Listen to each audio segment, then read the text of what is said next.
If you were to tell a Chinese, you're hypocritical, the Chinese will say, I am not. You tell American, you're hypocritical, the American will say, not only am I not hypocritical, I am the incarnation of righteousness, don't you know? And if you were to tell a Brit, I hope there's no British friends here, if they are, so be it. If you tell a Brit, you are hypocritical, what will he say? He will have a small grin and say nothing. And so, think about it. When Russia, this big country, which has zero interest, I would say, in 2015, judging from my personal experience, until now they have no choice but to look toward the East. Think about the ramification that has to the whole wide world. 3 years ago that I heard such things. And I always find it incredibly naive, as if human nature has changed. That it's impossible for Europe to have war again. They're still telling me that. Within EU there will be no war. I said, you want to bet? I will buy you a lunch like this. And so my friends today in Europe are still in this dream world. And people say, I don't believe in Thucydides' trap. I said, when did you stop believing in human nature? Human nature didn't change. And it's been like that for the last billions of years.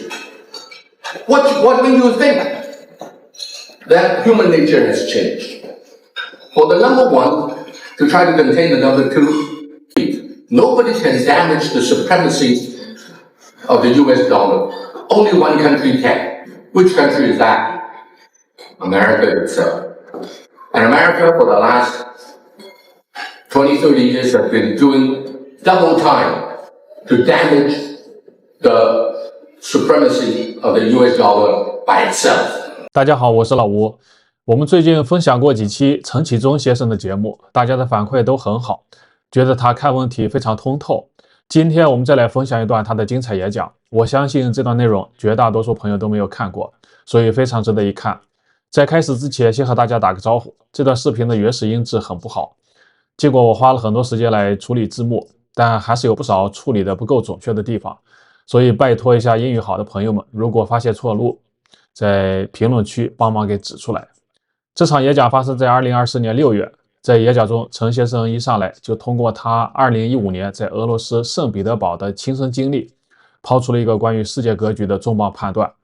他认为一场巨大的历史性的大转向已经发生，一个长达300多年一心向西的俄罗斯已经被迫彻底转向东方。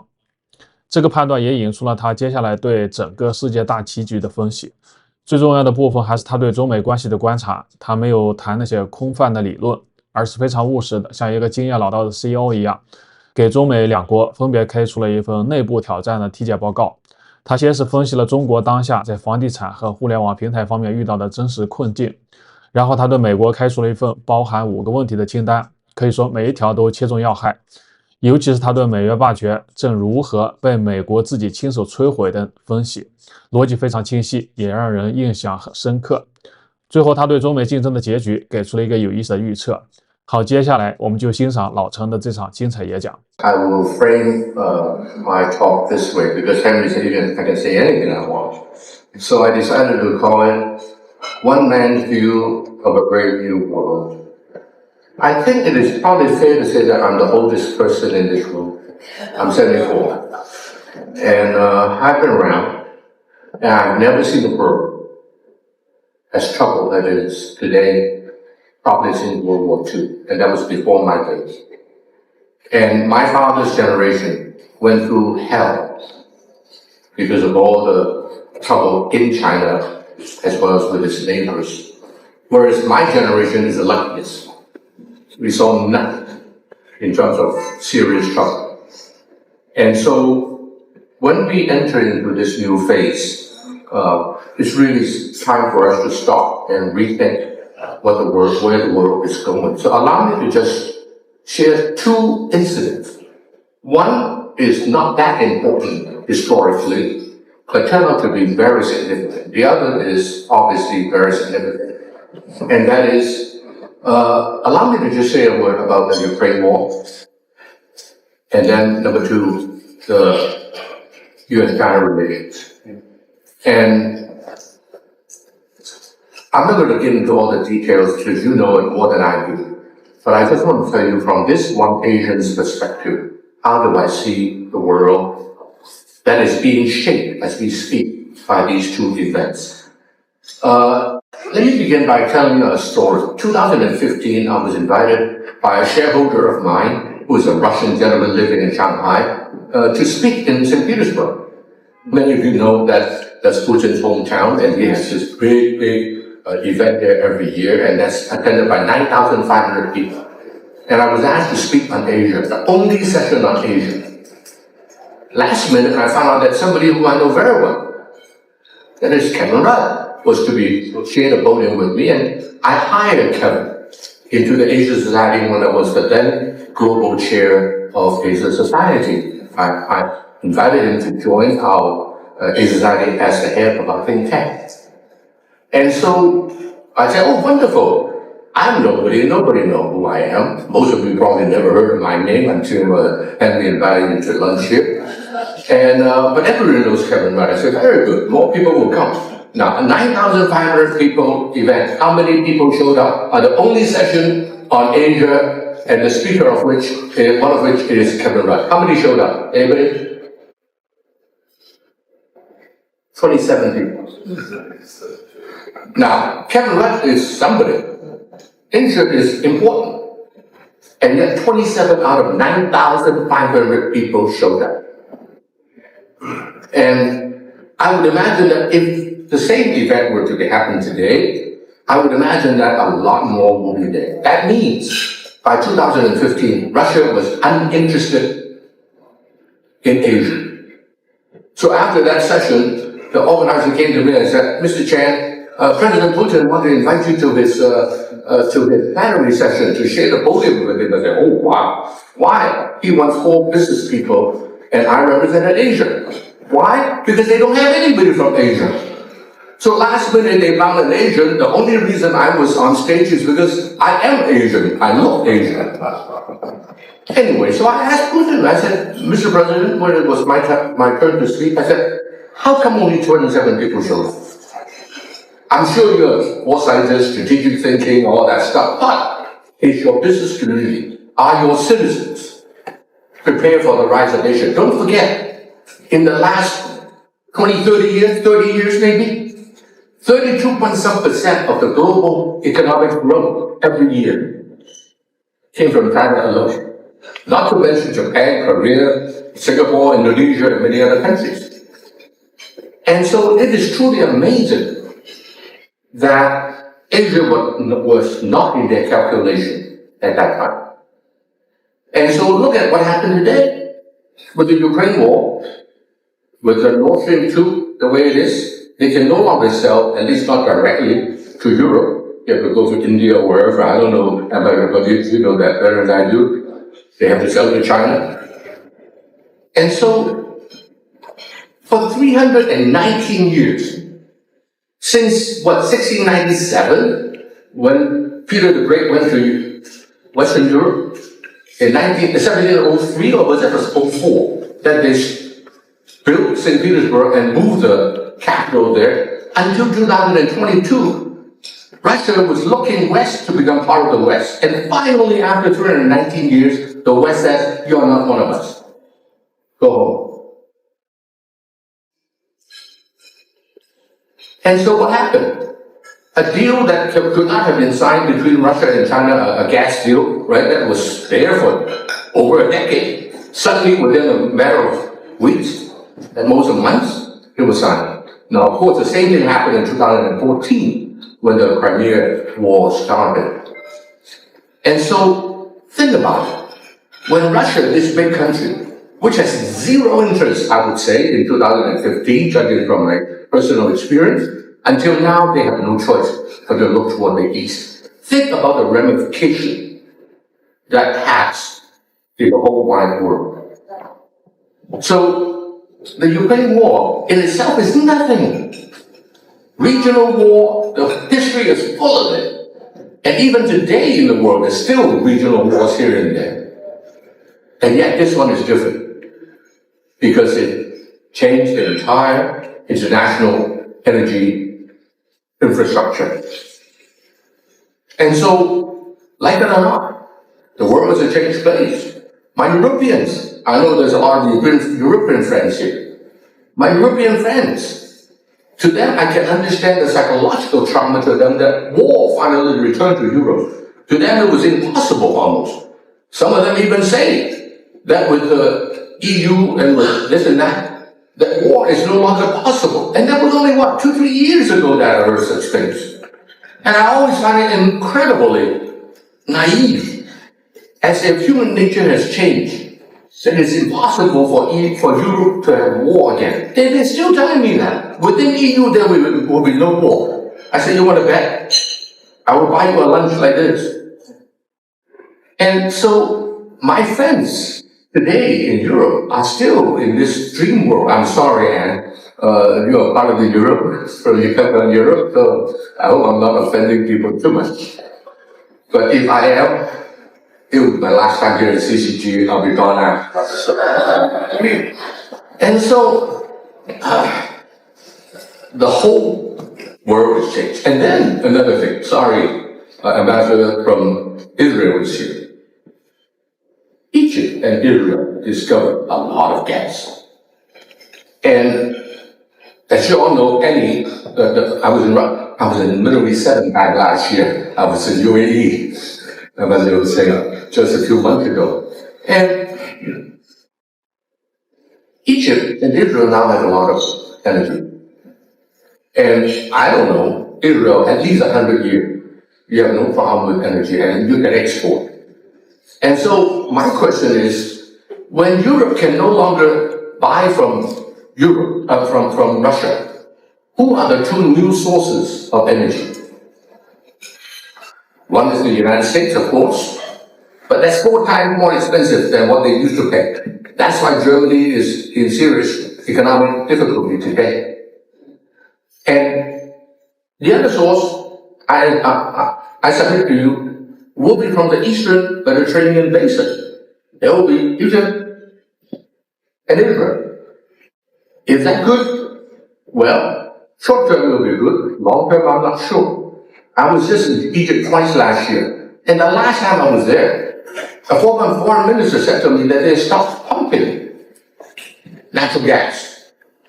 And I didn't ask why. This is a sensitive subject.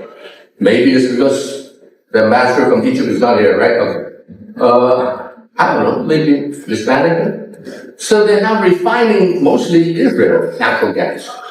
And as we talk, the pipeline is being discussed. And so you can imagine the world is no longer a new place after the Ukraine war. And my question is this, see the Russian ambassador is not here. My question is, will Russia do nothing when they see that in the old days, they get all the economic benefit from shipping natural gas to Western Europe? Of course, they're not the only one, but they are a big one and the closest. And will they watch other countries eat their lunch, so to speak? And so that's one side. The other side is 4 ministerial level people from 4 countries from the Middle East told me this, including your country and your country. Not you, but that America is no longer a primary player in that part of the world. It's no longer the dominant player in that part of the world. You can deny it, but I heard it with my own ears. 4 ministerial people from Saudi Arabia, UAE, Israel, and Egypt. And I don't think that they will relinquish that region altogether. But that said, given the size of America, their movement, one way or another, will tip the balance of a lot of things. And I even have this opinion. My European friends may not like it. But that's why I say this is a one-man view. I believe that America is on the way out of Europe as well. Inevitable. for what has happened over the last 40, 50 years. And so, like it or not, this is a brave new world that we have never seen before. So let me turn now to the China-US relations. We all know that, today there's a lot of talk about the Thucydides trap. People agree with it, people don't agree with it. Doesn't matter. I said, forget about the term. My friend Graham Allison just is smart enough to give it a name that sells it very well and it sells the book very well. The reality is, whether you like it or not, it's nothing more than human nature. And people say, I don't believe in Thucydides trap. I said, when did you stop believing in human nature? Human nature didn't change. And it's been like that for the last billions of years. What do you think? That human nature has changed. For the number one to try to contain the number two, it's a natural instinct almost. I thought for a long time that perhaps the United States will be enlightened enough to not fall into that trap. But over the last 10, 20 years, we all know what happened. And so that too will change everything. For example, deglobalization is inevitable. Like it or not, it's already happening. You can deny it as diplomats. Diplomats are very good at sorry. Anyway, you know what I mean. And so, deglobalization is a thing that is real. And imagine the inflationary impact of that. You have to rebuild a second supply chain, for example. Can you do it? Frankly, I don't think so. And even if you do succeed, it will take you 15, 20 years. And you have to rebuild everything. To duplicate the infrastructure.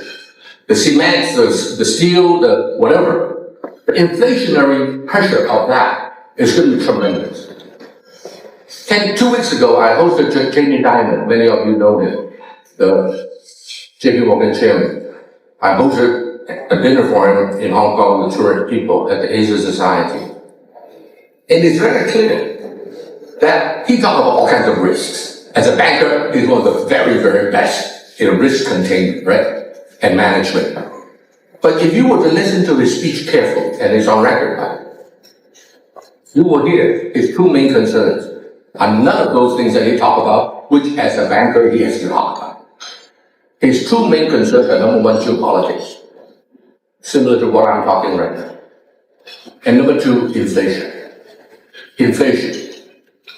So, like it or not, who is the biggest loser of an inflationary environment? Well, whoever has the most debt. And we all know who that is. And so, the challenges that both China and the United States will face is tremendous. We all know, you all live in Beijing. I don't live in mainland China. I live in Hong Kong. And so you know mainland China more than I do. Suffice to say that the several big economic challenges are real. For the last 8-9 years, I've been the keynote of the biggest real estate conference in China, held every August in Hainan. And while there, I've been warning everybody that the residential real estate model in place at the time is not sustainable. The fact that the government would not allow the little bubbles, a company that go bust, creates a tremendous moral hazard. And eventually, once small bubble, a second, a third, a fourth, eventually become one big one that just imploded on its own weight. I don't think that China is without capability to handle it, but it's going to be very, very serious, not just as a financial exercise, but as a policy exercise. In the old days, all the local governments have land, and then my developers, not me, I never bought land like that. All the developers in Hong Kong, in the mainland, buy land at high prices, and eventually overbuild to the hill. And so, from now on, nobody is going to buy land, and certainly not at high prices. And you know the supply-demand situation, we all know that. It's commonly known. And so how will the local government get the money? They have to have some policy changes that will be installed. And I think that it also will change a lot of things in the world. And even a lot of people talk about the internet companies. Why are they, the way they are? I said, I fully agree with what the Beijing government did to deal with the internet companies. In fact, 5 years ago, I called one of the biggest internet platform company in this country, one of the 4 original founders, and still involved. I said, have you ever thought of voluntarily breaking up your own company? Because every responsible government will have antitrust laws and antitrust practices. Look, remember, the Standard Oil of California, Standard Oil of Ohio, Marvell, AT&T, all those companies and institutions were dismantled because of antitrust reasons. So one of these days, you guys are absolutely anti-competition. Any little companies cannot grow because a few of you just buy them up. Wang Xin is supposed to be here as an arrival, a friend of mine from Meituan, he's the chairman of Meituan and founder. He's one of those. Since he's not here, I can talk about it. It's problem. 1 minute, okay. Wang Xin is a good friend, he's a good friend. Anyway, so it's not that you can see it. You can see it coming. A guy like me looking from the outside in Hong Kong, I watched the situation and I said antitrust law and antitrust practices absolutely will come. He called me back a week later and said, we thought about it, we discussed it, we decided not to do anything. Okay, you own the company, we respect property rights, you live with your decision and we all know what happened. And so it is not like something that people cannot foresee. Many of us foresaw that all those internet platform companies will have to undergo changes because they're already anti-competition. And so on and on. And of course, they also spend so much money during COVID on the 3rd year. But don't forget, the first 2 years, China did it right. In China, and great time economically, just like the last year was a little bit problematic. So for all those reasons, China is facing a lot of challenges, as we all know. But let me also mention a few challenges that the United States is facing, and I will end. The United States has its own challenges as well. I'll give you 5. Number 1. America is a country at war with itself. Political is locked up that it cannot move. I have seen the deterioration of the political process in America. I lived there since 1967 for about 16 years. I saw it deteriorate over that period of time. No longer possible to compromise and negotiate these things. So you have the political problem, and then you have the wealth divide, you have the race problem, and in America you have a unique thing that is issue-based divides. From gender to guns to narcotics to immigration to many others. So America is really a country at war with itself. And if Trump were to win, which all my US friends tell me that is possible, very likely actually, then imagine what would that do? And I said, if Trump wins, 3 things for sure will happen. The internal splintering of the country will continue faster. Number 2, America will lose is the respect it commands, hard-earned during World War II, faster. And number 3, the whole world, because of the deglobalization process that America initiated, will cause a fracturing of the entire world because you're forced to choose sides. When I tell you to choose sides, you don't have to listen to them. I'm no good. If America tells you to choose sides, you have very little choices. And so, that's point number 1. Point number 2, financial crisis.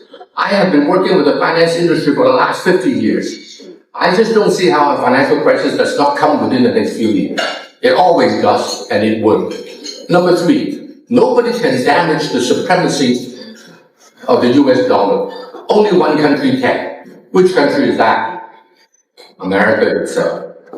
And America, for the last 20, 30 years, have been doing double time to damage the supremacy of the US dollar by itself. You lock up everybody's assets. You give it to their enemy. You do not allow them to trade through the SWIFT, and so on and so forth. And eventually, not only your enemies are looking, your allies are watching. Your allies are saying, hey, today they can do this to that country. What about tomorrow? It may happen to me. So when the Singaporeans begin to buy gold a year or two ago in mass, an Indian friend said, this is the beginning of the de-dollarization of Singapore. Now, Singapore is small. You may say they're not important, but they are very important. And so when Singapore began to do that, a lot of other people are watching. And of course, they're not the first one. They're not the only one. A lot of other countries are already doing that. Russia being one of the earliest ones, and China as well. So I think that the US dollar is under tremendous pressure. I never accept the fact people say it will not break because no alternative. Ladies and gentlemen, Beijing is full of high rise. If all the buildings are on fire except mine, I'm US dollar, mine is not burning. Everybody else is burning. No alternative, and you're on the 80th floor and somebody call on the 50th floor and say, sir, fire is at the 50th floor. 5 minutes later, they call me and say, sir, fire is at the 60th floor. I'm not going to go. There's no alternative. Every other building is burning. Will you not go down? The first thing you do is to go down and worry about the rest later. So I never accept those truisms that people assume to be the case. They are not true. And so that worries me tremendously. Number 4, there may be some diplomatic and military mishaps on the part of the United States that will leave the US dollar naked. Without if the military protective network, the confidence of which is being questioned by the rest of the world, then the US dollar will be left naked. Then that is the nuclear bomb that the world will have to face, and not just the United States. And finally, number 5, allow me to be a little bit nasty, which I always am anyway. I grew up under the British colonial days. If you were to tell a Chinese, you're hypocritical, the Chinese will say, I am not. You tell an American, you're hypocritical, the American will say, not only am I not hypocritical, I am the incarnation of righteousness, don't you know? And if you were to tell the Brits, I hope there's no British friends here, if there are, so be it. If you tell a Brit, you are hypocritical, what will he say? He will have a small grin and say nothing. His grin means, I heard you. At the end of the day, who is the most self-aware, who is the most honest, is the Brit. But if you put yourself on a pedestal that I am the incarnation of righteousness, and then facts prove that you're just like the rest of the world. Everybody is hypocritical, and you think you are not, but you are perhaps worse in many ways. There may be a very strong reaction, a social, psychological shock in the American system that may well bring, and this is my last point, that may well bring America back into isolationism. Don't forget, America was never founded in internationalism. It was founded in isolationism. 1823, Monroe Doctrine, exceptionalism, beginning in the 19th century, continuing until today. Never joined the League of Nations. In the 1920s, the trade embargo that caused the Great Depression of 1929. So all those things are serious matters that are affecting U.S. and through them affect the world. How would it end? There's no winner in China-U.S. context. There's no winner. No winner possible. But there can be a loser. But it doesn't have to have a loser. Let me explain. Both sides cannot win, but both sides can lose. By not losing, you wait for the other guy to lose. And that is the sad game that we are playing.